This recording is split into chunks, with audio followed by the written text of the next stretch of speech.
graça e a paz do Senhor, aos irmãos que estão presentes, aqueles que estão nos assistindo através da internet, que Deus abençoe a cada um de nós em Cristo Jesus. Quero convidar você a abrir a sua Bíblia no Evangelho de Marcos, capítulo 2. Evangelho de Marcos, capítulo 2. Vamos ler do versículo 13 até o versículo 28. Marcos 2, 13 a 28.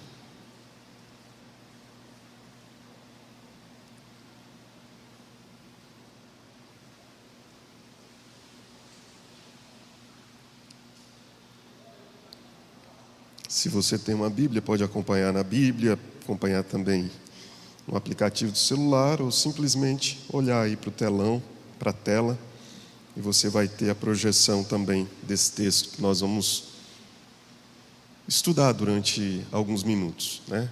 Vamos lá? De novo, saiu Jesus para junto do mar, e toda a multidão vinha ao seu encontro, e ele os ensinava. Quando ia passando, viu a Levi, filho de Alfeu, sentado na coletoria, e disse-lhe: segue-me. E ele se levantou e o seguiu. Primeiro detalhe apenas aqui, antes de nós continuarmos a leitura, a Bíblia está falando de um publicano. Quem eram os publicanos? Coletores de impostos. Pessoas muito mal vistas pela sociedade judaica, porquanto os publicanos eram judeus que trabalhavam na coleta de impostos dos seus próprios irmãos. Na grande maioria, pelo que nos parece, os publicanos eram desonestos. Eles não apenas contribuíam servindo ao império, mas eles também serviam à causa própria. Os publicanos, eles serviam tanto ao império, cobrando um valor do império, que era repassado, e um valor para eles mesmos, que eles guardavam e usufruíam em causa própria. Verso 15. Achando-se Jesus à mesa na casa de Levi, estavam juntamente com ele e com seus discípulos muitos publicanos e pecadores, porque estes eram em grande número, e também os seguiam. Os escribas dos fariseus, vendo-o comer em companhia dos pecadores e publicanos, perguntavam aos discípulos dele: por que come e bebe ele com os publicanos e pecadores? Eu sempre acho essa pergunta muito interessante. E a resposta para mim é porque Jesus não queria comer só. Porque se ele não fosse comer com pecadores, ia comer sozinho sempre. Versículo 17. Tendo Jesus ouvido isto, respondeu-lhe: os sãos não precisam de médico, e sim os doentes. Não vim chamar justos, e sim pecadores. Ora, os discípulos de João e os fariseus estavam jejuando. Vieram alguns e lhe perguntaram: por que motivo jejuam os discípulos de João e os dos fariseus, mas os teus discípulos não jejuam? Respondeu-lhes Jesus: podem porventura jejuar os convidados para o casamento enquanto o noivo está com eles? Durante o tempo em que estiver presente o noivo, não podem jejuar. Dias virão, contudo, em que lhes será tirado o noivo, e nesse tempo jejuarão. Ninguém costura remendo de pano novo em veste velha, porque o remendo novo tira parte da veste velha, e fica maior a rotura. Ninguém põe vinho novo em odres velhos. Do contrário, o vinho novo romperá os odres, e tanto se perde o vinho como os odres. Mas põe-se vinho novo em odres novos. Ora, aconteceu atravessar Jesus em dia de sábado as searas, e os discípulos ao passarem colhiam espigas. Advertiram-no os fariseus: vê, por que fazem o que não é lícito aos sábados? Não sei se os irmãos perceberam as perguntas, né? São 3 perguntas em 3 episódios, né? Só para destacar isso aqui antes da gente continuar a leitura. A primeira pergunta é: por que come e bebe com os publicanos e pecadores? A segunda pergunta é: por que eles não jejuam? O versículo de número 19. 18. Por que motivo jejuam os discípulos de João e os dos fariseus, mas os teus discípulos não jejuam? É a segunda pergunta. E a terceira é essa: por que fazem o que não é lícito aos sábados? Então essas 3 perguntas, elas norteiam também a maneira como esse texto pode ser lido. Continua. Mas ele lhes respondeu: nunca lestes o que fez Davi quando se viu em necessidade e teve fome, ele e os seus companheiros?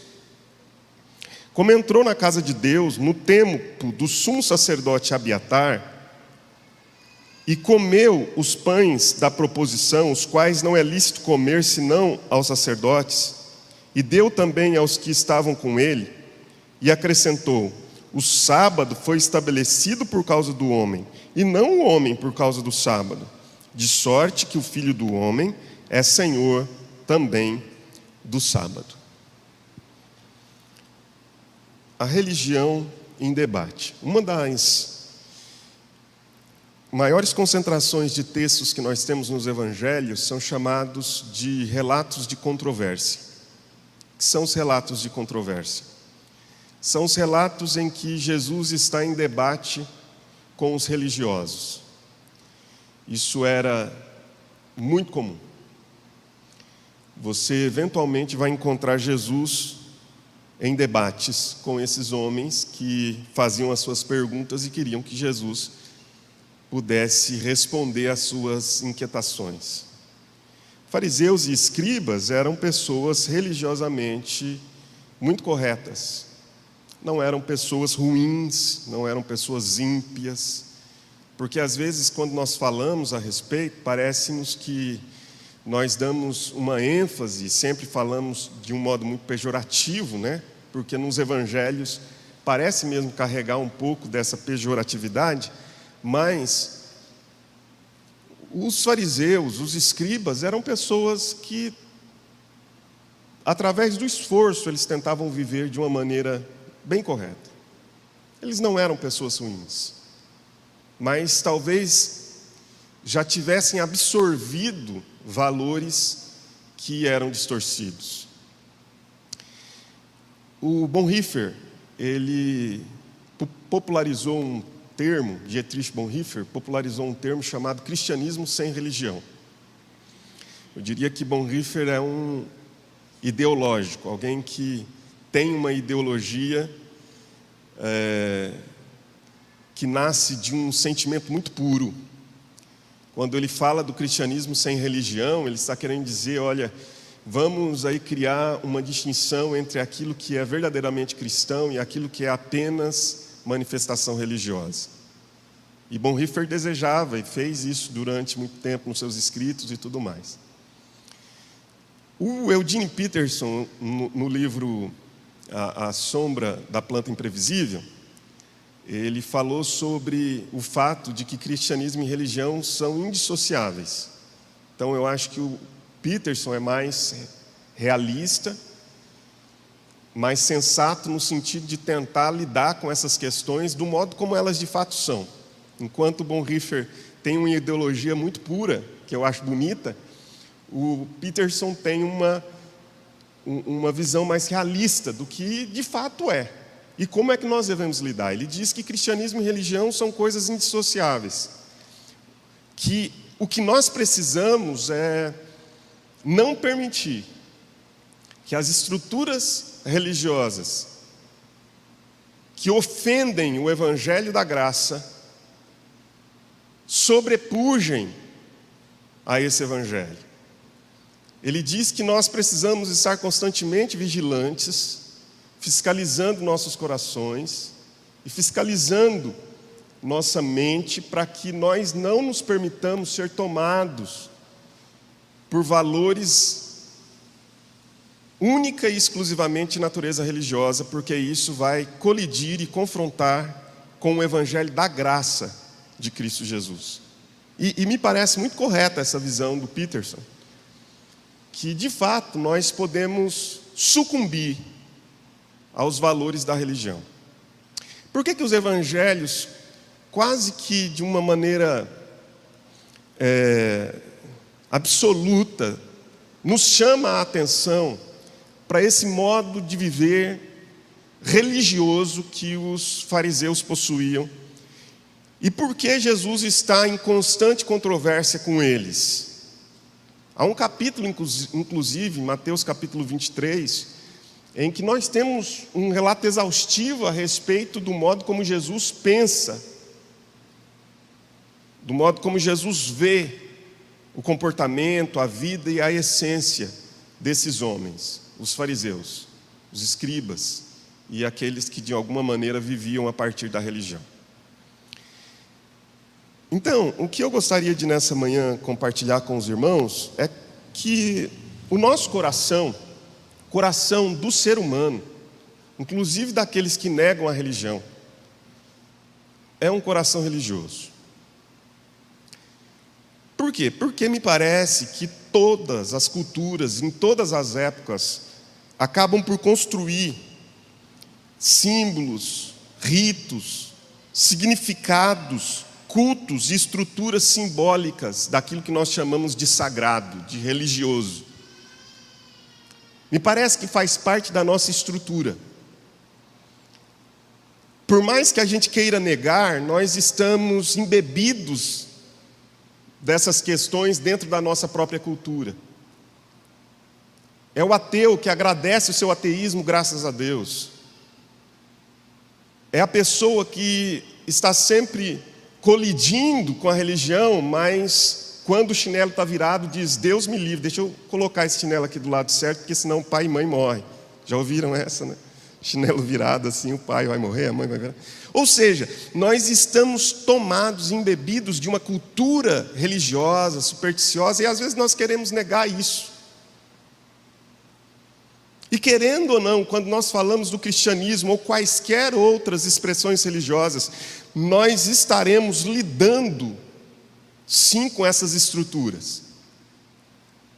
O que a gente tem que fazer? Dizer que não, nós vamos criar aqui uma estrutura pura, não institucional? Não, eu acredito que nós devemos nos concentrar no Evangelho, ler o Evangelho, pregar o Evangelho, e deixe a verdade solta como um leão na praça. Foi Tertuliano quem disse, acho que foi Tertuliano, se não foi, é alguém desse calibre, que disse que a verdade é um leão. Você solta o leão na praça e ele não vai precisar que ninguém o defenda, pelo contrário. Os outros precisarão de defesa contra ele. Então, o que eu gostaria de nessa manhã fazer é simplesmente passear por esse texto, compartilhar com os irmãos uma conversa tranquila a respeito desses debates que Jesus teve com as religiões, com a religião, com os religiosos. A primeira ideia que eu queria que você pensasse comigo está aí do versículo 13 a 17, que nos fala de Levi. O sermão mais curto da história. Uma palavra só. Versículo 14 diz: segue-me. E o mais eficaz. O que a Bíblia diz que aconteceu? Ele se levantou e o seguiu. Isso é poder. Não é o que nós fazemos. Não pregamos uma hora e meia, para termos algum resultado, se é que há algum resultado.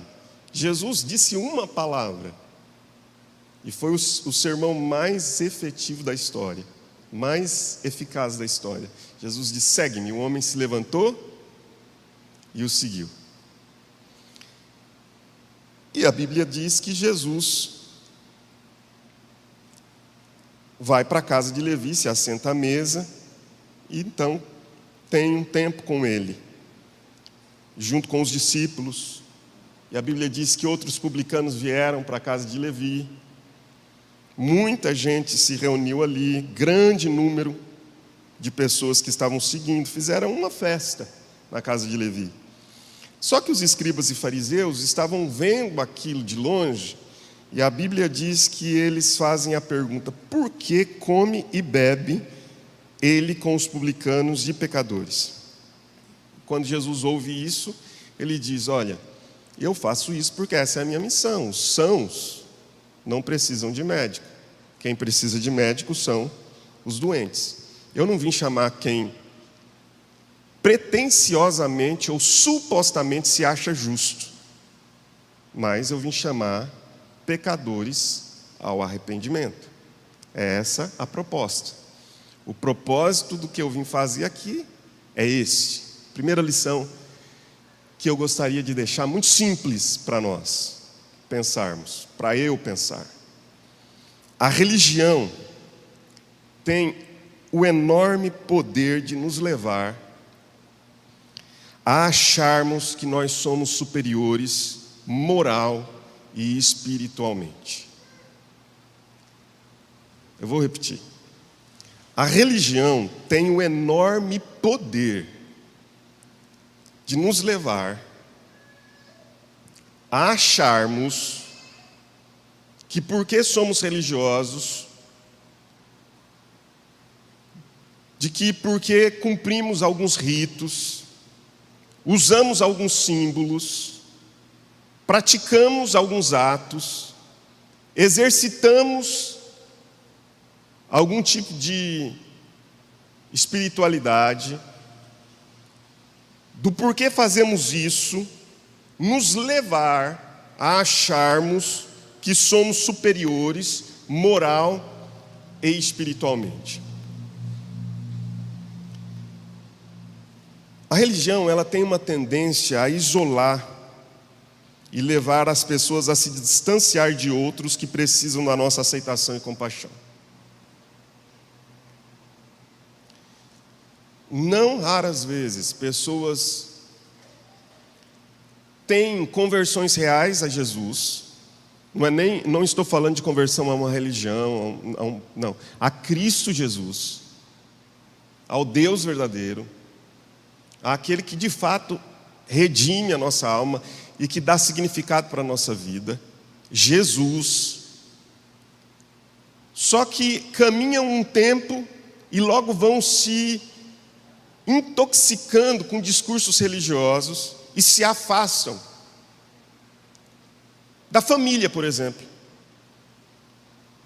Porque a minha família se reúne aos domingos, mas aos domingos, quando eles se reúnem, tem bebida, e eu já ouvi falar que bebida... tem um pessoal lá que fuma, e eu não suporto o cheiro de...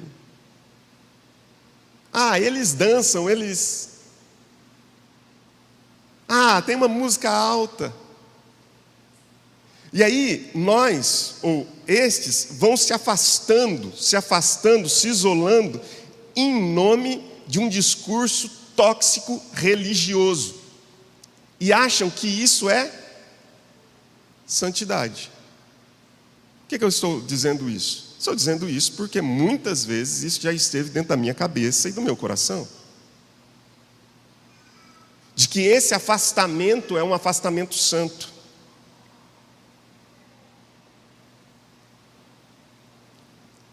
Eu gosto de uma frase do Ralph Neighbor, e as pessoas gostam muito, né, do Ministério Igreja em Células. Não, as pessoas gostam não. Muitas pessoas gostam desse Ministério Igreja em Células, eu acho fantástico. Só que eu vejo uma contrariedade na aplicação do método. E eu vou dizer por quê.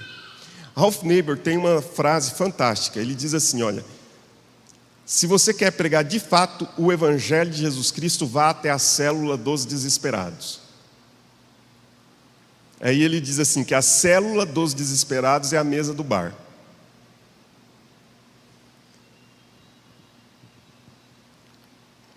É só para a gente refletir e pensar. Ah, pastor, você está muito subversivo, está pregando coisas... Não, eu quero que você pense a respeito. Porque aí vão apresentar esse método como exclusão, né? Não como inclusão, mas como exclusão.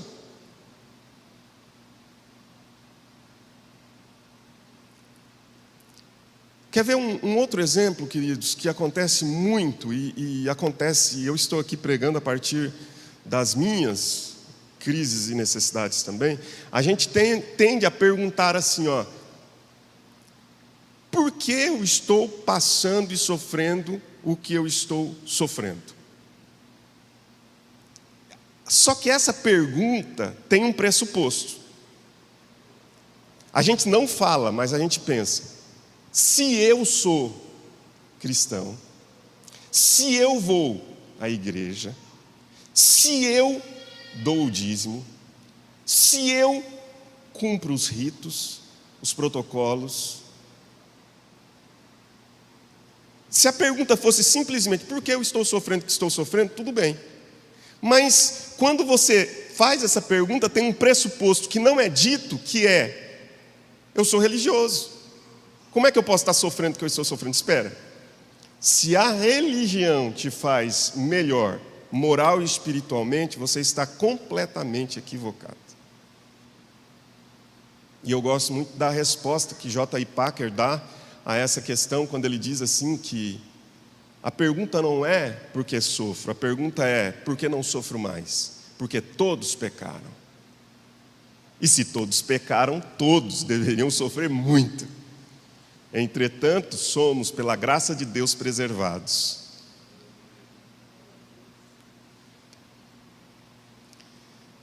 Pare e reflita um pouco. Olha o que Jesus diz. Jesus diz: por que vocês estão ofendidos com o fato de eu estar sentado à mesa com pessoas que vocês julgam indignas?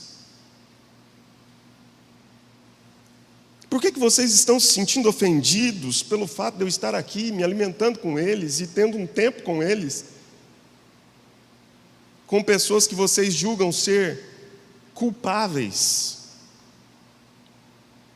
E parece que a dica do Evangelho começa muito cedo. Quando você vai ler a genealogia de Jesus Cristo, algumas coisas vão rompendo todas as estruturas.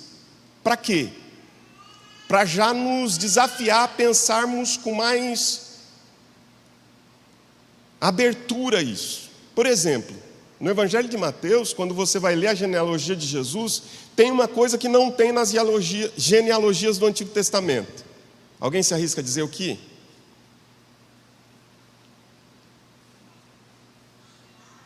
Mulheres. Leia a genealogia do Antigo Testamento, ou as genealogias, e você não encontra mulheres. Aí você vai para a genealogia de Jesus, e o escritor, o evangelista, faz questão de alistar mulheres. Como se não bastasse já essa quebra de paradigma.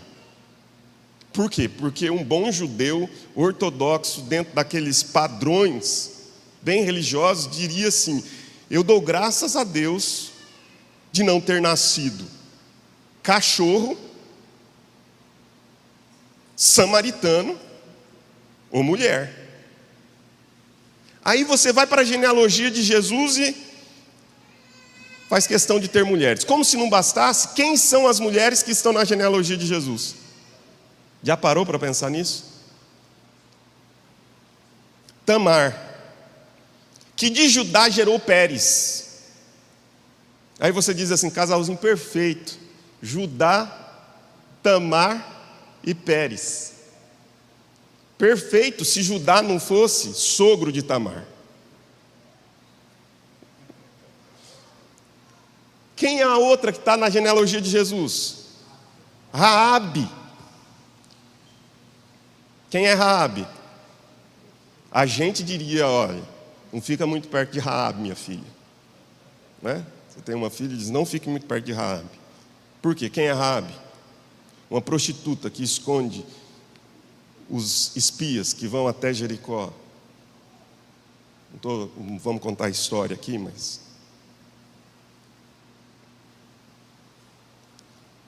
Aí diz que tem um lá, filho do rei Davi, que nasce, que é Salomão. E ele nasce de quem?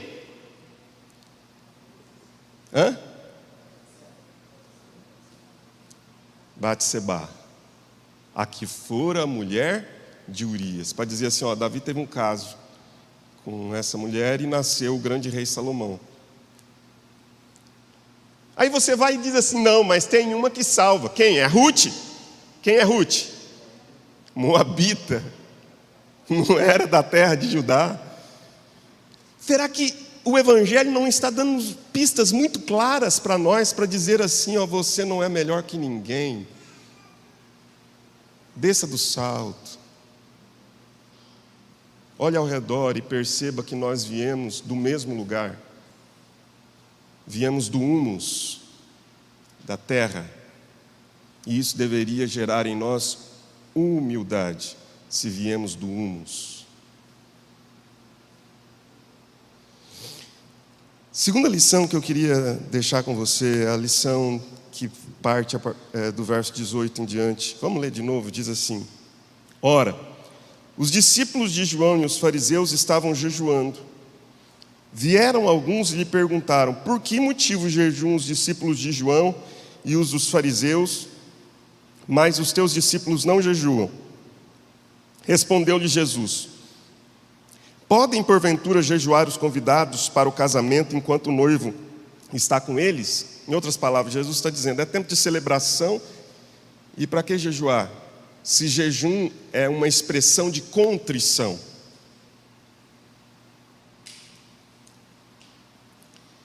Dias virão, verso 20, contudo, em que lhe será tirado o noivo, e nesse tempo jejuarão. Jesus não está combatendo o jejum como uma expressão de uma espiritualidade verdadeira e saudável, tá? Não está dizendo isso. O que Jesus está dizendo é que dias virão em que isso deveria acontecer, mas não naquela época.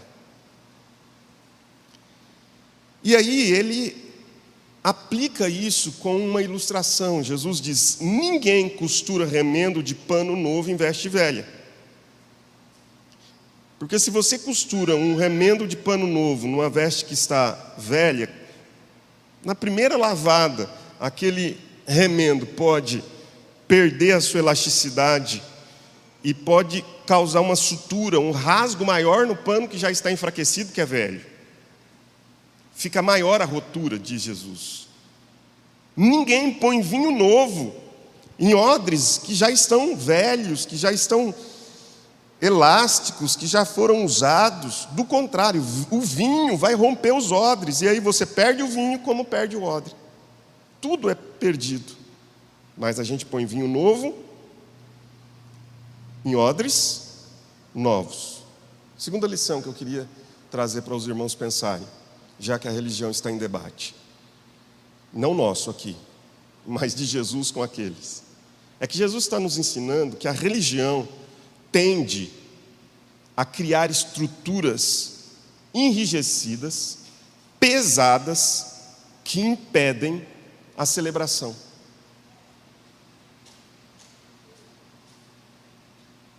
A religião tende a criar estruturas pesadas, enrijecidas e que impedem a celebração.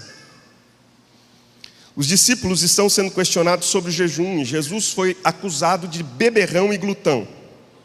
Jesus, porém, passa a ensinar-lhes sobre essa questão de vinhos novos em odres velhos e afirma que isso não é plausível. Estruturas velhas baseadas nos ritos e convenções religiosos tendem a sufocar a possibilidade daquilo que Deus quer fazer, da nova criação de Deus. Gente, isso é uma verdade e isso permeia o Evangelho. Jesus conta uma parábola, por exemplo, em que o sacerdote passa e vê um homem lançado à sarjeta, machucado, ferido, porque salteadores o haviam espancado, mas o sacerdote, ele prefere a estrutura, ou seja, o cumprimento das suas responsabilidades institucionais ao cumprimento da lei.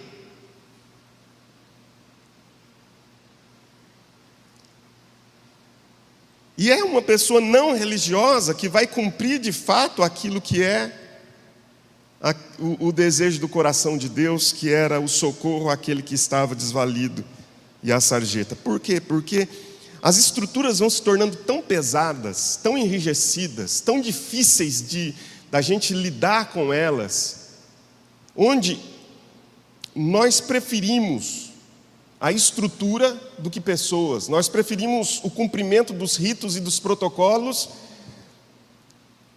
a zelar por outras coisas que me parecem ser muito mais importantes para o Evangelho. E pior do que isso, a tendência da religião é enquadrar Deus dentro desses pressupostos e ritos, de modo que qualquer novidade é tida como herética.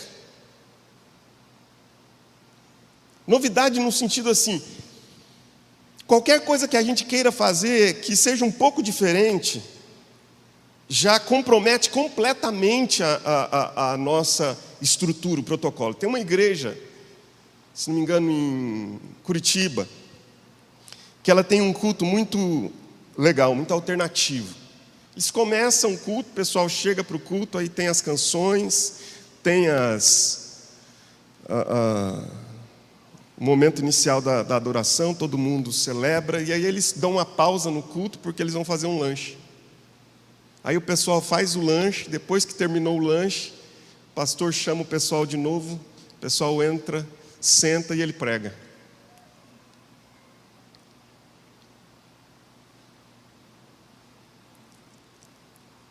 Vamos experimentar fazer isso? Aí a maioria de nós vai dizer assim, não, mas não dá, pastor. Vai quebrar o clima. Clima de quê? O clima de espiritualidade. Espiritualidade é culto. Comer não. Quer comais, quer bebais, ou outra coisa qualquer façais, cuide para não pecais. Está errada a conjugação, eu sei, mas eu quis só. É isso que está dizendo na Bíblia? Quer comais, quer bebais, ou outra coisa qualquer façais, fazei tudo para glória de Deus. Mas quando a gente vai pôr isso na prática, até as últimas consequências, parece que nós estamos rompendo com as estruturas religiosas.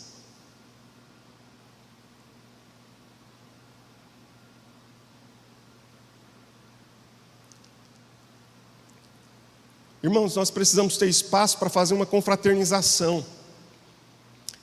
E aqui o nosso espaço é um espaço muito diminuído. Não tem como a gente colocar o pessoal lá embaixo, porque lá embaixo é tudo muito sufocado. O que vocês acham da gente tirar esses bancos aqui, colocar umas mesas aqui e fazer um jantar aqui dentro? Deus que me livre. Profanar o santo templo do Senhor. O que é isso, irmãos? É um enrijecimento das estruturas religiosas, a ponto de que, de fato, Jesus vai dar uma dica para nós. Diz assim, vá com cuidado, vá com cautela, porque se você quiser colocar vinho novo em odres velhos, vai vazar vinho e vai perder o odre. Mas eu queria te chamar a atenção para pensar comigo que algumas das nossas estruturas mentais são tão religiosas que nós não admitimos vinho novo. Por quê? Porque não está na Bíblia? Não, porque a gente vai lendo a Bíblia e vai percebendo isso, mas a gente não admite isso, porque o nosso coração já está enrijecido dentro daquela proposta. E eu entendo, porque isso em alguns momentos me parece também ofensivo. Mas eu queria dizer para você, não é.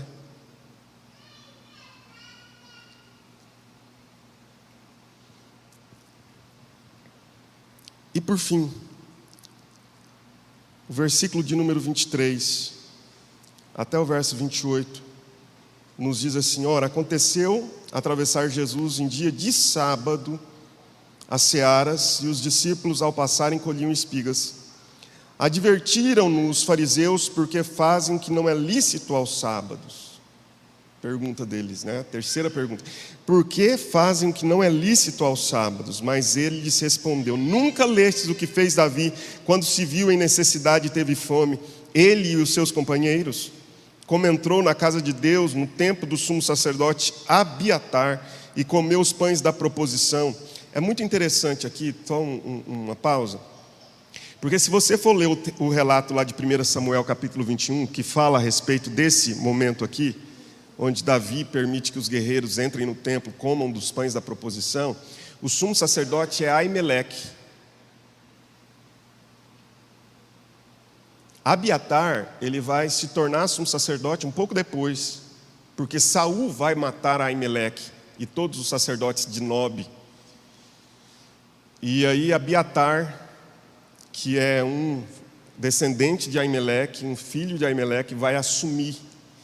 Para mim isso aqui é muito proposital. Jesus não faz isso por acaso. Provavelmente, me parece que Jesus queria dar tipo assim, no tempo do sumo sacerdote Abiatar, e alguém vai dizer assim: está errado, um dos fariseus lá. Está errado, a gente conhece as escrituras da Torá, e lá não diz que é Abiatar, era Aimeleque. Aí Jesus diz: é verdade. A linhagem é Aimeleque e Abiatar. E quem é mesmo sacerdote nos dias de hoje? É só uma conjectura, tá? Estou pensando que Jesus pudesse propositadamente não errar o nome, porque Abiatar é sacerdote dali a pouco, mas para dizer para os fariseus: e o sacerdócio de vocês nos dias de hoje, quem é mesmo? Naquela época era Aimeleque, depois veio Abiatar, e hoje quem é? Anás? Caifás? E quem são eles? Descendentes de Aimeleque, como Abiatar era? Ou é um sacerdote espúrio? Ou é um sacerdócio que entrou pela porta dos fundos, através de dinheiro, porque o sacerdócio, na época de Jesus, deixou de ser um sacerdócio da linhagem de Arão para se tornar um cargo político que era comprado. Minha pergunta é: será que Jesus não está fazendo uma crítica, dizendo assim: a religião está completamente consumida pela corrupção, e vocês estão aí brigando por essas coisas?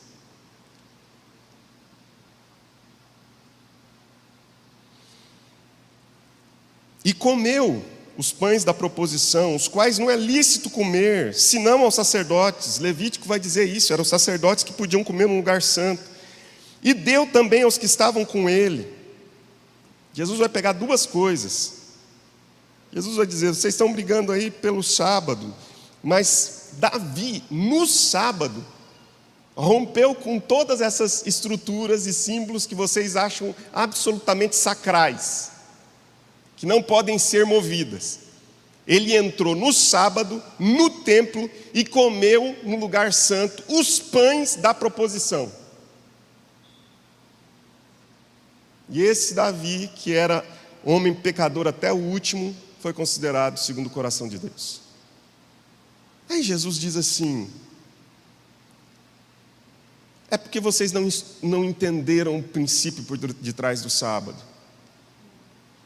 O sábado foi estabelecido, verso 27, por causa do homem, não o homem por causa do sábado, de sorte que o Filho do homem é Senhor do sábado.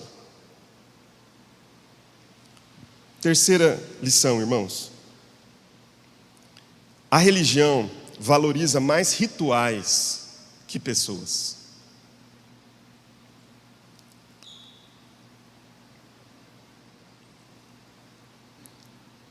A religião valoriza mais rituais que pessoas. Tem um relato,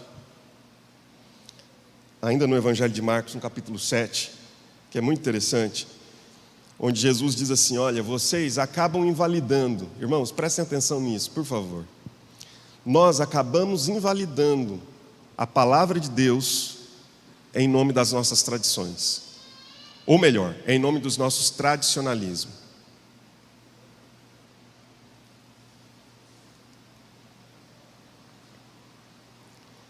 porque já disseram, né? Nicolau Yaroslav, alguma coisa assim, ele disse o seguinte, que a tradição é a fé viva de gente morta, e o tradicionalismo é a fé morta de gente viva. Então tem muito tradicionalismo. Muito tradicionalismo. E aí Jesus diz, ó, em nome do tradicionalismo de vocês, vocês invalidam a palavra de Deus. Porque a palavra de Deus está lá em Marcos capítulo 7. A palavra de Deus diz, honra teu pai e a tua mãe, e quem maldisser a seu pai e a sua mãe será réu de morte. Mas vocês, jeitosamente, eram judeus, mas podiam ser brasileiros, vocês com jeitinho, deram um jeito de invalidar a palavra de Deus, porque vocês criaram uma tradição chamada corbã. O que era o corbã? Era uma oferta que a pessoa dava no culto lá para Deus. E o corbã tinha lá uma cláusula. Qual era a cláusula dessa oferta especial? Quem oferecer o corbã está dispensado de ajudar os pais nas necessidades. Aí Jesus diz, vocês muitas vezes ofertam corbã porque acham que é mais barato e desprezam a palavra de Deus que diz para honrar pai e mãe. Aí a pergunta que eu faço é, o que em nome do tradicionalismo, irmãos, nós fazemos e invalidamos a palavra de Deus? Aí Jesus entra na questão do sábado, porque talvez não haja nada nessa época que Jesus viveu que tenha gerado mais controvérsia do que o sábado, porque Jesus curava no sábado, porque Jesus fazia uma porção de coisas no sábado, e as pessoas achavam aquilo, ou melhor, os religiosos achavam aquilo um absurdo, porque o sábado era o dia do descanso. Não profanarás o sábado, é o sábado do Senhor. 6 dias trabalharás e no 7º descansarás. Aí Jesus precisa ensinar o princípio por detrás do sábado, porque o sábado tinha se tornado um fim em si mesmo. O sábado era só um meio, mas transformou num fim em si mesmo. De modo que as pessoas guardavam o sábado. Podia morrer, o outro podia morrer do lado, mas ele não fazia nada. Como uma história que eu ouvi, é uma crítica, entenda como quiser. Dizem que uma pessoa guardava o sábado, literal.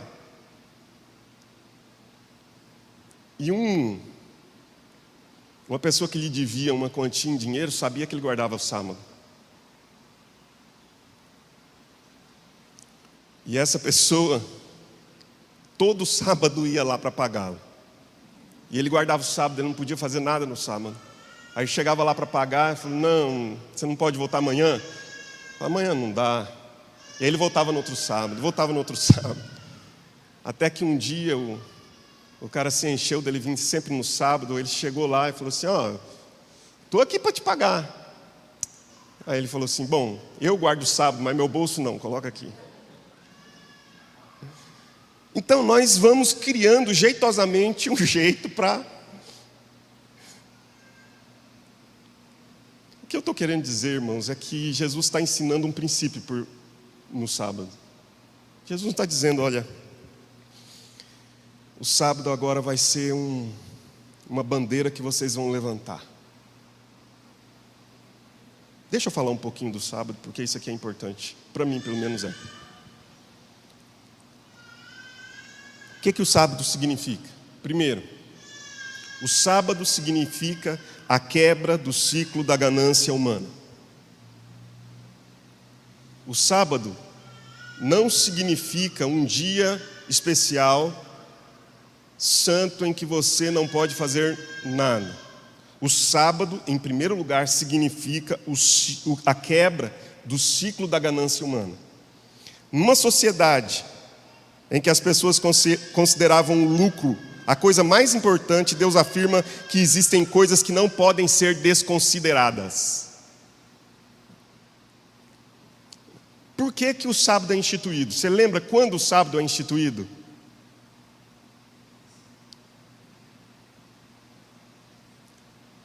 O contexto, você lembra?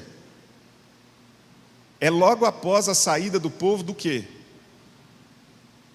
Quando é que as leis de Moisés alcançam o povo? Eles estão saindo da onde?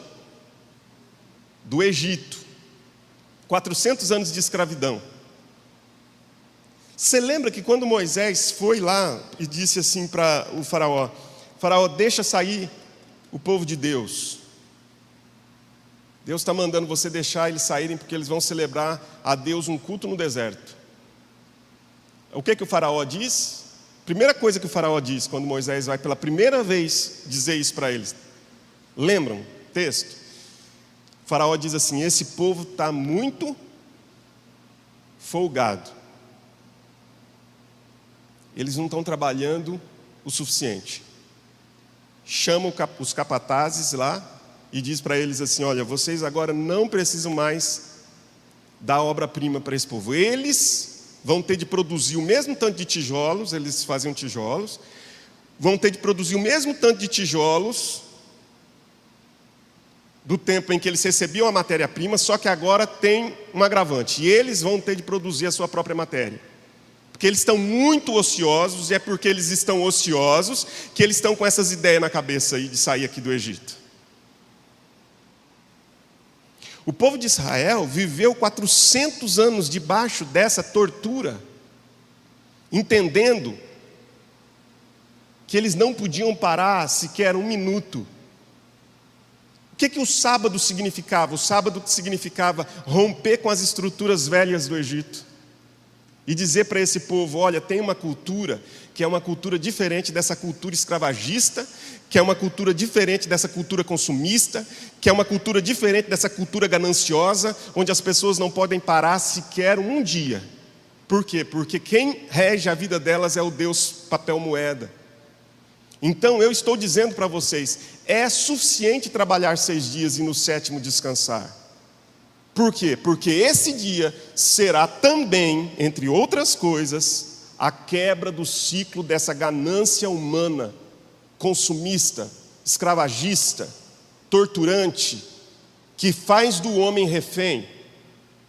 E vocês vão dizer: não, quem cuida de mim não é o meu trabalho, quem cuida de mim não é o meu dinheiro, quem cuida de mim não é a minha competência, quem cuida de mim não, quem cuida de mim acima de todas essas coisas, não que essas coisas não sejam importantes e necessárias, porque quem não trabalha é bom que também não coma. Não que essas coisas não sejam importantes e necessárias, mas vocês saberão que acima dessas coisas há um Deus que provê todas as vossas necessidades. Ou seja, quebra desse ciclo. O que que o sábado significava? O sábado tinha uma função social muito importante. Uma sociedade baseada na escravatura, aliada a um patrão ganancioso, que poderia levar o trabalhador a trabalhar à exaustão, para proteger o pobre, para proteger o trabalhador, para proteger o escravo, Deus ordena: haverá um dia de descanso.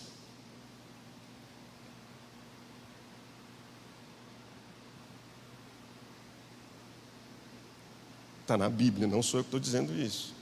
Se você for ler todo o contexto histórico-cultural, você vai perceber que é Deus dizendo assim: tem gente aí que é tão ambicioso e ganancioso, que está enriquecendo à custa dos outros, e principalmente do pobre e do trabalhador, e não vai ser assim. Essa cultura precisa ser confrontada. Então 6 dias trabalharás, mas no 7º vocês vão descansar. O que que o sábado significa? O sábado tinha a finalidade de trazer equilíbrio à natureza. Olha que coisa interessante, Deus preocupado com o meio ambiente. Mas meio ambiente não é coisa que se preocupe, a nossa espiritualidade é etérea. A nossa espiritualidade é das nuvens. Sabe por que que o sábado tinha uma função que dava equilíbrio à natureza? tinha um senso de proteção aos animais. Por quê? Porque no sábado, o jumento, o boi, também não podiam trabalhar. Não era assim que estava escrito lá? Você não vai tirar nem o jumento, nem o boi. Você vai deixá-los também descansar. Até o animal precisava de pausa. E Deus estava pensando nos animais ao criar o sábado também. E por que Deus estava pensando na natureza? Sabia que os... Agora vamos lá. E a gente já está encerrando. Tinha o sábado. Só que junto com o sábado, Deus ia criando, ele partia do micro e ia para o macro. Aí ele dizia assim, olha, a semana tem um sábado, não é? A semana tem um dia. A cada 7 dias, um será de descanso. Vamos ampliar um pouquinho isso? Também haverá não só o dia do descanso, mas haverá o ano do descanso. A cada 7 anos, um ano será de descanso, chamado de ano sabático. Então Deus dizia assim, olha, a cada 7 anos, um ano, você não cultiva a terra, porque a terra também precisa de descanso. Assim como os bois, os jumentos, a terra também precisa de descanso. Então, a cada 7 anos, um ano você não vai cultivar a terra e deixá-la descansar. Calma. Porque tem coisa, eu acho belíssimo, e isso que a gente rejeita no Antigo Testamento, que os fariseus fizeram um cavalo de batalha no Novo Testamento, e que tem gente até hoje brigando por causa desse bendito sábado. Calma. Aí Deus diz, não, vamos ampliar um pouco mais isso. A cada 7 ciclos de anos de descanso, eu já disse aqui que de geografia eu entendo tudo, né? Mas faz as contas comigo. A cada 7 ciclos de 7 anos, que seriam 7 anos de descanso, vocês terão o ano do jubileu. O que era o ano do jubileu? Era o ano da rendição.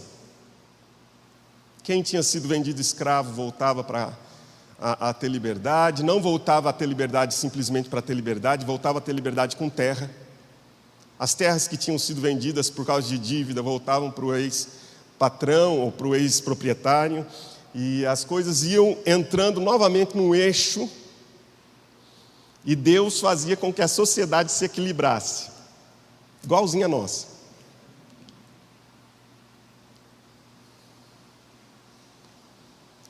É duro estudar a Bíblia nessa perspectiva, porque isso colide demais com as ideias de hoje.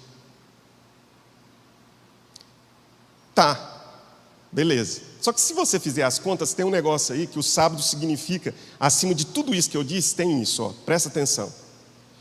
Faz as contas comigo.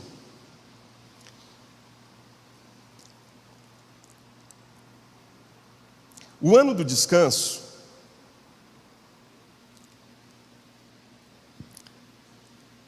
7 vezes 7, 49, certo? O 7º ano do 7º ciclo cairia no ano 49, não podia plantar, certo? Vou tentar explicar isso, porque eu acho isso fantástico. 7 vezes 7, 49, naquele ano não podia plantar. Aí o texto diz que no 50º ano, qual é o 50º ano? É o ano 50. Era o ano do jubileu, também não podia plantar.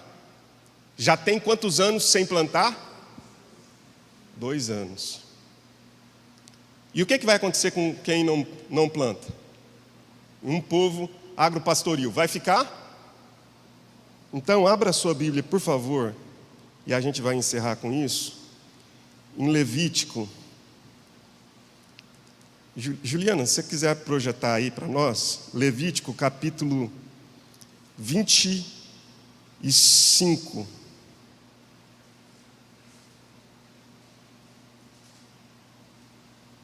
Veja, o 7º, que seria o ano do descanso, é que eu não tenho uma lousa, porque isso aqui ficaria legal. O 7º, que seria o ano 49, era o ano do descanso. Ele entrava dentro do último ciclo de 7 anos. Só que como era o 7º ciclo de 7 anos, o 50º não podia trabalhar. Então, eles já ficariam 2 anos sem trabalhar. O que o texto de Levítico 25, 21 diz?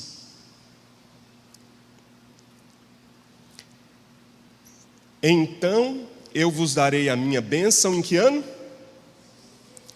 No 6º ano, para que a terra dê fruto por quantos anos? 3 anos. O que o sábado significava? O sábado tinha um propósito espiritual de estimular a dependência e confiança no Deus provedor. Era Deus dizendo: quem sustenta vocês não é essa maneira louca que vocês estão vivendo, de trabalhar como se tudo dependesse do trabalho de vocês. Eu não estou estimulando ninguém à preguiça e à irresponsabilidade. Eu estou dizendo que o texto bíblico está nos chamando à confiança. Entendem isso? Aí a palavra de Deus diz assim: podem ficar tranquilos. Se vocês de fato colocarem em mim a vossa dependência e confiança, vocês entenderão qual é o propósito do sábado. Que eu darei a vocês na medida certa. No 6º ano, a terra vai produzir de uma maneira tão exuberante que vocês poderão ficar 3 anos sem trabalhar e ainda assim não terão fome, não passarão necessidade de nada, porque quem cuida de nós é Deus. Quem cuida de você é Deus. Quem cuida de nós é o Deus provedor. O que o religioso fez? Ele transformou o meio em fim. O sábado foi usado como meio de controle, de legalismo. Um homem que tinha a mão ressequida não podia ser curado no sábado. O rito tornou-se maior do que as pessoas. Contudo, não era esta a ideia de Deus. Deus descansou não porque precisa de descanso, mas Deus descansou para nos mostrar que nós devemos também descansar, não só física, mas espiritualmente nele, e confiar sempre, porque Ele cuida de nós. Que Deus te abençoe, que Deus nos ajude a introjetar os valores do Evangelho, que são tão extraordinários e podem nos ajudar a viver melhor. Em nome de Jesus. Amém. Pai Santo, obrigado por esta manhã, obrigado pelo estudo da Tua Palavra nesta hora. Obrigado, ó Deus, porque de fato nós podemos entender pelo Evangelho que existem verdades e valores que sobrepujam, Senhor, quaisquer estruturas, quaisquer ritos, quaisquer símbolos, quaisquer enrijecimentos de natureza, Senhor, religiosa. Obrigado porque precisamos todos da Tua graça. Não há ninguém maior ou menor, moral ou espiritualmente. Obrigado, Senhor, porque o que Tu valoriza não é essa estrutura aqui, não é esse templo aqui. O que o Senhor valoriza são as pessoas que estão dentro deste lugar. São as pessoas que nos ouvem das suas casas. O Senhor não investe em coisas, o Senhor investe em pessoas. E obrigado por isso. Nós te agradecemos no nome de Jesus. Amém e amém.